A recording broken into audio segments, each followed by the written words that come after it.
जो दोस्तों જોઈ લો हमारा एक भाई साहब છે એ રોટલો હાથે બનાવે છે હાથે ગમે રોટલો શીખવો હોય તો કોમેન્ટ કરજો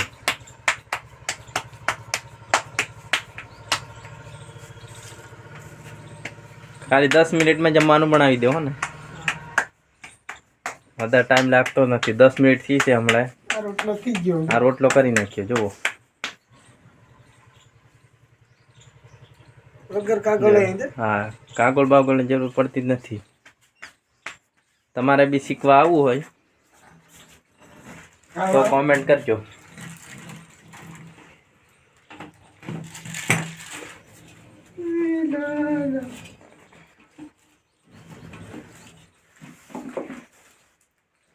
આપણે સ્પેશિયલ શેકવાનું કામ કરે છે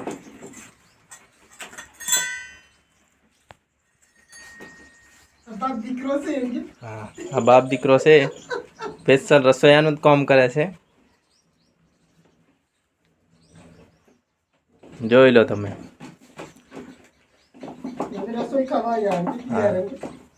અમે અત્યારે જમવા આવ્યા છે પણ અત્યારે બનાવવાનું ચાલુ છે આજે વરસાદને લીધે થોડું મોડું થઈ ગયું છે